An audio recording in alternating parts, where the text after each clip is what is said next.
Assalamualaikum warahmatullahi wabarakatuh. Bagaimana kabar kalian semua? Semoga kalian selalu diberikan kesehatan dan selalu dilindungi oleh Allah Subhanahu wa Ta'ala. Dan saran saya, di rumah saja jika tidak ada kepentingan. Saya akan memberikan materi tentang penelitian sosial untuk kalian semua.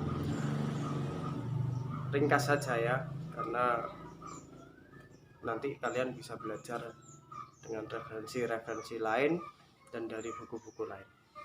Oke, penelitian ilmiah merupakan suatu kegiatan ilmiah. Oke, jadi penelitian ilmiah adalah kegiatan ilmiah yang dilandaskan pada analisis yang dilakukan secara metodologis. Jadi penelitian ilmiah itu suatu penelitian yang dilakukan secara sistematis dan menggunakan metodologi. Nah, metodologi ilmiah itu apa saja? Nanti saya akan menjelaskan. Nah, metode ilmiah yang secara sistematis, kemudian konsisten, yang bertujuan untuk mengungkap suatu kebenaran. Jadi kebenaran itu apa saja? Kebenaran itu merupakan suatu hal-hal yang berada di dalam suatu lingkup, antara lain keteraturan sosial, ketertiban sosial, menciptakan keamanan, keseimbangan, ya, dan kesejahteraan yang ada di masyarakat.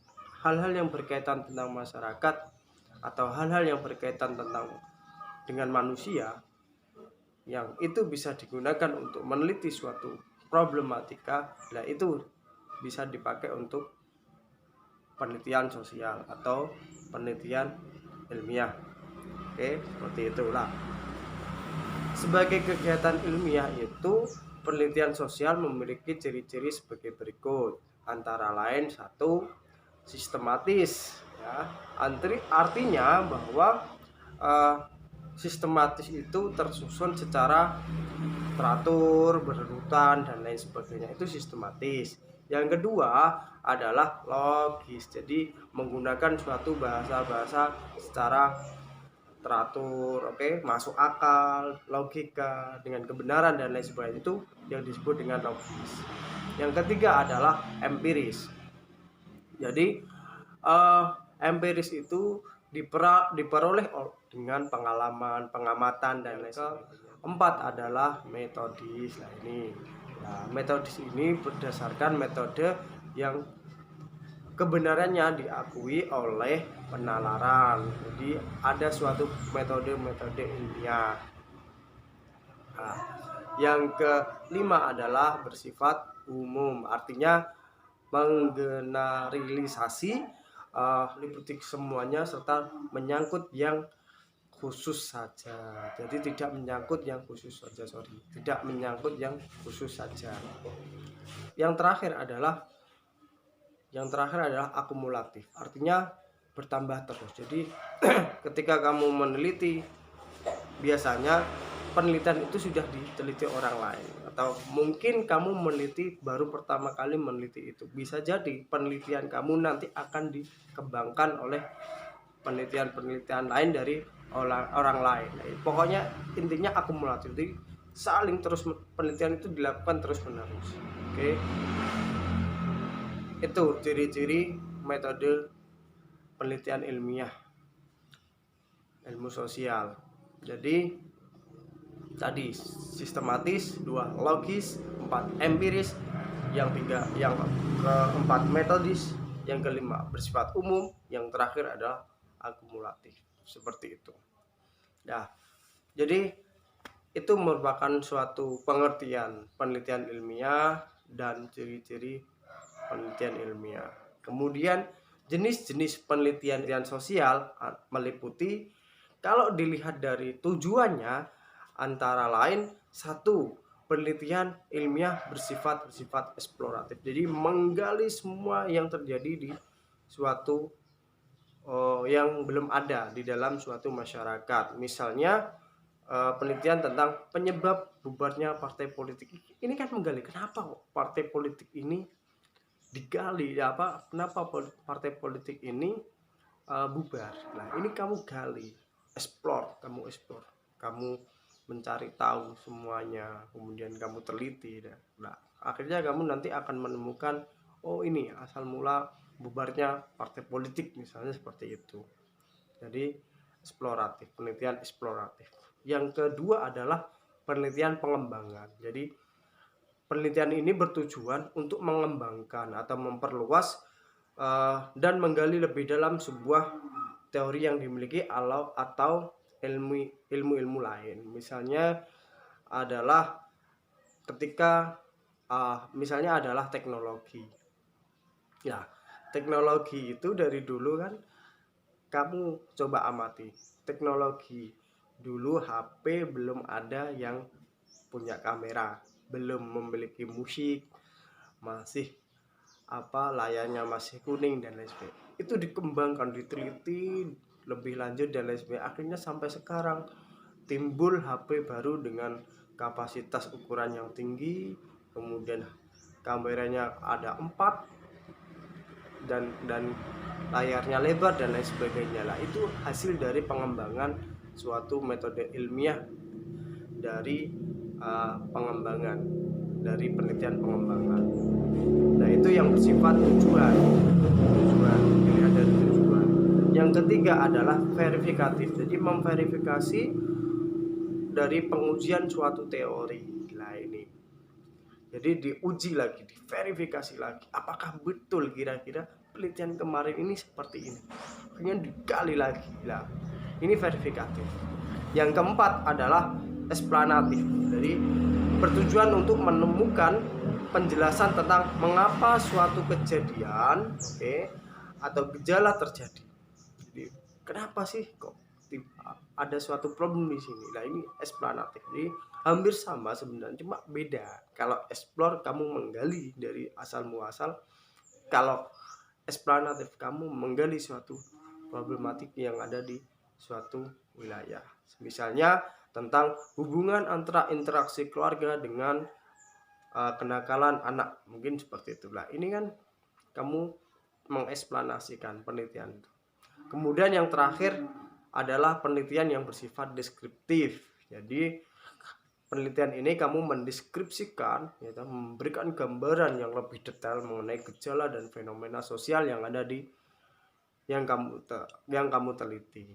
Seperti itu. Jadi kalau jenis penelitian yang dilihat dari suatu tujuan antara lain, satu penelitian bersifat eksploratif, yang kedua pengembangan, yang ketiga adalah verifikatif, yang keempat adalah eksplanatif, dan yang terakhir adalah deskriptif. Ini yang bersifat tujuan. Kemudian kalau penelitian dilihat dari suatu pendekatan, antara lain satu penelitian survei. Jadi penelitian ini bersifat survei dan sifatnya cepat. Nah, misalnya adalah penelitian terhadap kepadatan penduduk di suatu wilayah kota misalnya. Nah, ini penelitian ini merupakan suatu contoh penelitian survei. Dan yang kedua adalah penelitian bersifat kualitatif. Nah, biasanya kalau sudah berbicara tentang penelitian kualitatif itu sifatnya wawancara. Nah, jadi memahami wawancara itu memahami suatu kejadian sosial berdasarkan pandangan-pandangan subjektif dari para pelaku. Jadi wawancara. Jadi semua pelaku-pelaku informan yang kamu pakai sebagai subjek informan kamu tanyain semua secara detail.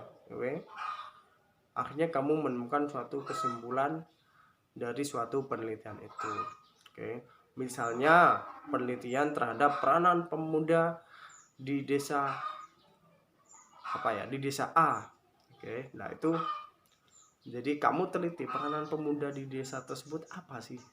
Nah, itu sifat kualitatif. Biasanya ciri-cirinya kualitatif itu menggunakan metode wawancara.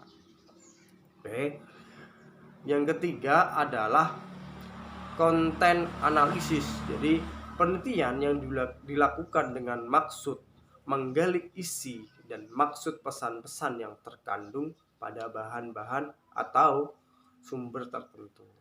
Kemudian memberikan makna pada pesan yang terkandung di dalam untuk menggambarkan gejala sosial yang terjadi. Jadi seperti itu. Sumber data dalam penelitian ini berupa benda-benda, kemudian hasil karya manusia biasanya seperti buku, nyanyian, lukisan, puisi, surat kabar, dan pidato. Lah, ini konten analisis. Jadi menganalisis dari hasil karya manusia. Seperti itu. Nah, yang terakhir adalah penelitian yang terakhir adalah penelitian ekspor fakto. Adalah penelitian yang dilakukan untuk meneliti peristiwa yang telah terjadi, kemudian merunut ke belakang melalui data untuk menemukan faktor-faktor yang mendahului atau menentukan sebab-sebab yang mungkin atas peristiwa yang diteliti. Jadi seperti itu. Nah, penelitian jenis ini menggunakan logika dasar. Jika X maka Y. Contohnya penelitian tentang interaksi dalam keluarga terhadap kenakalan remaja. Nah, interaksi dalam keluarga terhadap kenakalan remaja. Jadi ada faktor X dan faktor Y. Interaksi keluarga ini faktor X, dan Y-nya apa? Y-nya adalah terhadap kenakalan remaja. Y-nya adalah kenakalan remaja. X-nya adalah interaksi keluarga, Y-nya adalah kenakalan remaja. Ini merupakan suatu penelitian ex post facto. Biasanya penelitian ini bersifat kuantitatif, Dan yang terakhir adalah penelitian eksperimen. Nah, penelitian eksperimen adalah penelitian yang dilakukan untuk menemukan hubungan sebab akibat antar variabel dengan cara melakukan kontrol langsung terhadap faktor penyebab. Nah, penelitian ini menggunakan logika dasar biasanya yang sama. Jadi penelitian ini menggunakan logika dasar yang sama dengan penelitian ex post facto. Jadi sama, biasanya bersifat kuantitatif juga, yaitu jika X maka Y. Sama sebenarnya, hanya saja dalam penelitian eksperimen seorang peneliti bisa merancang dan merekayasa objek yang akan diteliti. Contohnya adalah penelitian dampak lampu terhadap semangat kerja karyawan pabrik tekstil. Jadi dampak lampu terhadap semangat kerja karyawan pabrik tekstil. Jadi seperti itu contohnya. Oke, saya lanjut. Kemudian penelitian ditinjau dari tempatnya. Tadi ditinjau dari tujuan, yang kedua ditinjau dari pendekatannya, dan ketiga adalah penelitian ditinjau dari tempatnya. Paham sampai saat ini? Nah, penelitian kalau ditinjau dari tempatnya antara lain di satu penelitian laboratorium, yang kedua adalah penelitian lapangan. Jadi langsung terjun ke lapangan menghadapi semua masyarakat yang ada di sekitar tersebut. Yang ketiga adalah penelitian pustaka. Kalau penelitian pustaka tadi kamu meneliti hasil karya manusia, misalnya buku, puisi, dan lain sebagainya yang bersifat kepustakaan. Kemudian penelitian ditinjau dari cara pembahasannya. Kalau penelitian ditinjau dari cara pembahasannya, biasa ada dua macam, antara lain penelitian deskriptif dan yang kedua adalah penelitian eksperensial. Oke. Nah, penelitian deskriptif itu apa?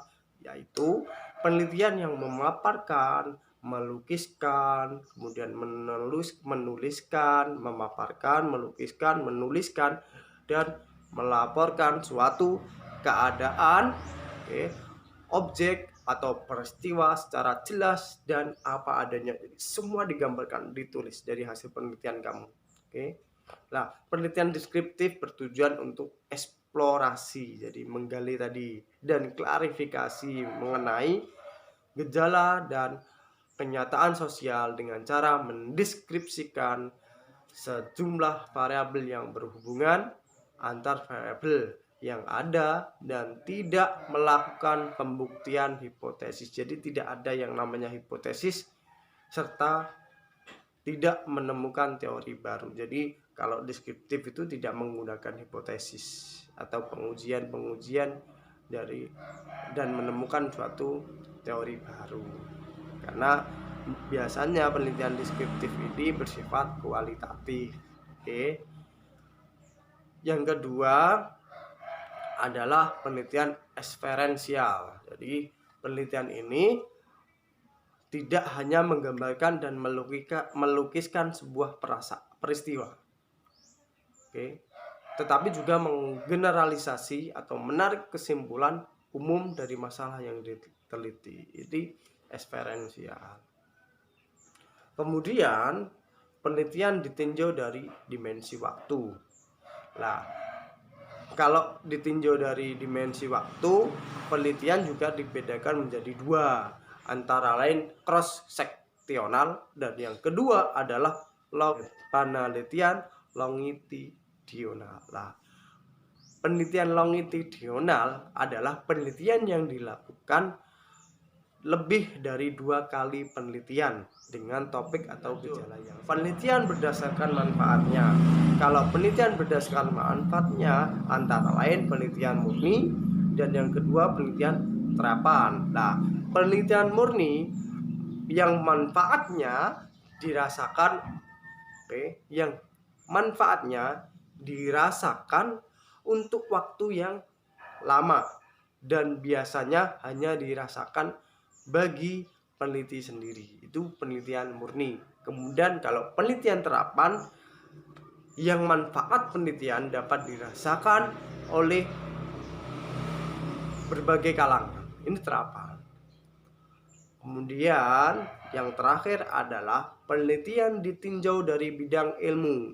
Nah, penelitian ditinjau dari bidang ilmu memiliki 2 macam, antara lain penelitian bidang alam dan yang kedua penelitian di bidang ilmu sosial. Pasti kalian sudah memahami apa itu penelitian yang bersifat ilmu alam dan apa penelitian yang bersifat ilmu sosial. Biasanya kalau ilmu alam biasanya bersifat fisika, kemudian biologi dan lain sebagainya, kimia. Tetapi kalau penelitian sosial biasanya penelitian yang bersifat masyarakat, gejala-gejala masyarakat, sistem norma dan lain sebagainya, itu yang bersifat ilmu sosial. Jadi seperti itu. Kalau dilihat dari penelitian dilihat dari satu bidang ilmu, ditinjau dari bidang ilmu, ditinjau dari tujuan, ditinjau dari manfaat, dimensi waktu, pembahasan dan lain sebagainya, itu paparannya. Ya, semoga kalian bisa memahami itu. Nah, selanjutnya adalah perancangan penelitian. Nah, perancangan ketika kamu ingin merancang suatu penelitian, yang pertama kali kalian harus bisa menentukan suatu topik penelitian. Jadi, untuk menemukan suatu topik penelitian, kamu harus menentukan hal-hal berikut ini. 1, topik atau judul harus menarik. Yang kedua, tersedianya sumber data. Nah, ketika kamu mencari suatu topik, kamu harus menemukan data. Apakah ada, apakah tersedia data tersebut. Jadi seperti itu. Kemudian kamu memperoleh data, oke, perolehan data. Kira-kira kamu membuat topik ini menemukan data enggak? Kamu harus memperhatikan itu juga. Kemudian tersedianya alat pengumpulan. Yang ketiga adalah tersedianya pengumpulan data.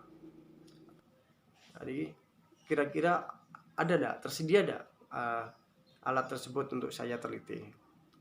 Oke. Yang kemudian tersedianya dana, tenaga, oke, untuk mengumpulkan data. Kira-kira ada enggak dananya? Cukup enggak kira-kira? Menggunakan dana berapa? Kemudian tenaga saya bisa nggak, cukup nggak, mampu nggak untuk meneliti suatu penelitian ini. Jadi seperti itu. Kamu ketika melakukan suatu topik penelitian, kamu harus memperhatikan itu juga. Judul hendaknya mengandung kegunaan praktis dan penting untuk diteliti. Jadi ada kegunaannya juga judul tersebut. Kemudian menghindari terjadinya duplikasi dengan judul lain. Jadi dilarang untuk plagiasi dari judul lain. Dilarang. Ketika objeknya sama tetapi judulnya berbeda, itu enggak apa-apa. Tapi kalau judulnya sama, semuanya sama, wah ini indikasi plagiasi. Jadi seperti itu. Oke. Nah, kemudian hal-hal yang perlu dipertimbangkan agar memenuhi syarat sebagai judul atau topik yang tepat dan baik, kamu juga harus memperhatikan satu, judul ditulis dengan kalimat pernyataan bukan pertanyaan. Oke, jadi kalimatnya bersifat pernyataan. Kalau pertanyaan itu rumusan masalah. Kemudian yang kedua, judul itu cukup jelas dan singkat. Oke. Dan yang ketiga adalah berisi variabel-variabel yang akan Anda teliti. Oke. Yang terakhir, judul menggambarkan keseluruhan isi dan kegiatan peneliti yang dilakukan. Jadi seperti itu. Jadi gambaran untuk kamu bisa menentukan suatu topik, kamu harus memperhatikan ciri-ciri tersebut. Oke. Yang kemudian ketika kamu sudah membuat suatu topik penelitian, kamu harus membuat suatu rumusan masalah penelitian. Jadi seperti itu, rumusan masalah. Nah, rumusan masalah itu kamu juga harus memperhatikan hal-hal berikut. Antara lain, satu, rumusan masalah harus berupa pertanyaan. Rumusan masalah harus bersifat pertanyaan. Kalau topik bersifat pernyataan, kalau rumusan masalah bersifat kalau topik bersifat pernyataan, tetapi kalau rumusan masalah bersifat pertanyaan. Jadi seperti itu. Nah, kemudian rumusan masalah harus bersifat kalimat-kalimat sederhana. Paham? Oke. Kemudian harus mencerminkan keinginan yang hendak dicapai. Jadi jangan sampai rumusan masalah itu tidak sesuai dengan judul penelitian kamu atau tidak sesuai yang ingin kamu teliti. Jadi kamu harus memperhatikan itu. Kemudian rumusan masalah jangan mempersulit ketika kamu berada di lapangan. Oke, yang terakhir adalah harus direfleksikan ke dalam judul penelitian. Jadi harus sama, harus sinkron antara topik dengan rumusan masalah. Jadi seperti itu. Oke. Ya. Kemudian metode penelitian. Jadi satu topik perumusan masalah, dua metode penelitian. Jadi metode penelitian berasal dari bahasa Yunani, oke, yang artinya metodos. berarti cara atau jalan, dan logos berarti ilmu. Jadi ilmu jadi jalan menuju ilmu. Ya, simpelnya seperti itu. Tetapi kalau secara harfiah, metodologi adalah ilmu yang membicarakan tata cara atau jalan sehubungan dengan adanya penelitian. Jadi seperti itu. Oke. Kemudian prosedur penelitian. Jadi ada 3 tahap prosedur dalam meneliti. Antara lain tadi tahap perencanaan. Oke.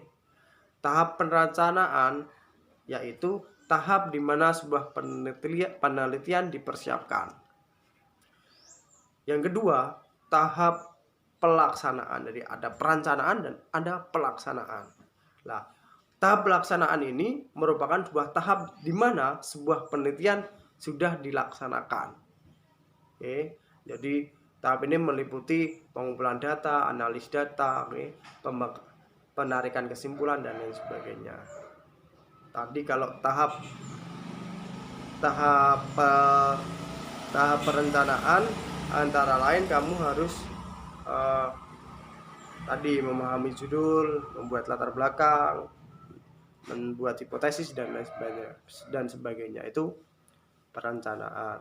Itu merupakan tahap perencanaan. Dan yang kedua tadi tahap pelaksanaan. Mencari data, mengumpulkan data, analisis data, menarik suatu kesimpulan dan lain sebagainya.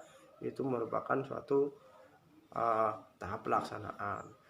Dan yang terakhir adalah tahap penulisan. Nah, tahap penulisan merupakan tahap di mana sebuah penelitian telah diselesaikan atau dilaksanakan.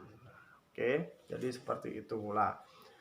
Tahap-tahap penelitian yang dirinci sebagai berikut. Tadi membuat topik, oke. Merumuskan masalah, oke.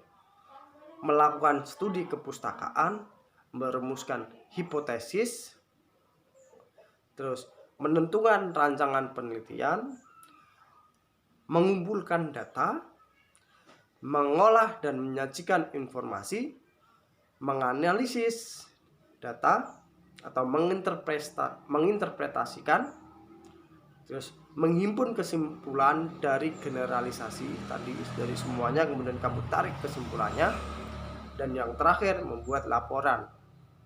Oke, jadi seperti itu. Itu tahap-tahap penelitian yang lebih rinci. Jadi seperti itu paparan saya mengenai materi penelitian sosial. Jadi kurang lebihnya kalian harus belajar sendiri, memakai referensi buku kalian atau mungkin dari referensi internet atau video lainnya. Jadi seperti itu. Saya akhiri. Assalamualaikum warahmatullahi wabarakatuh.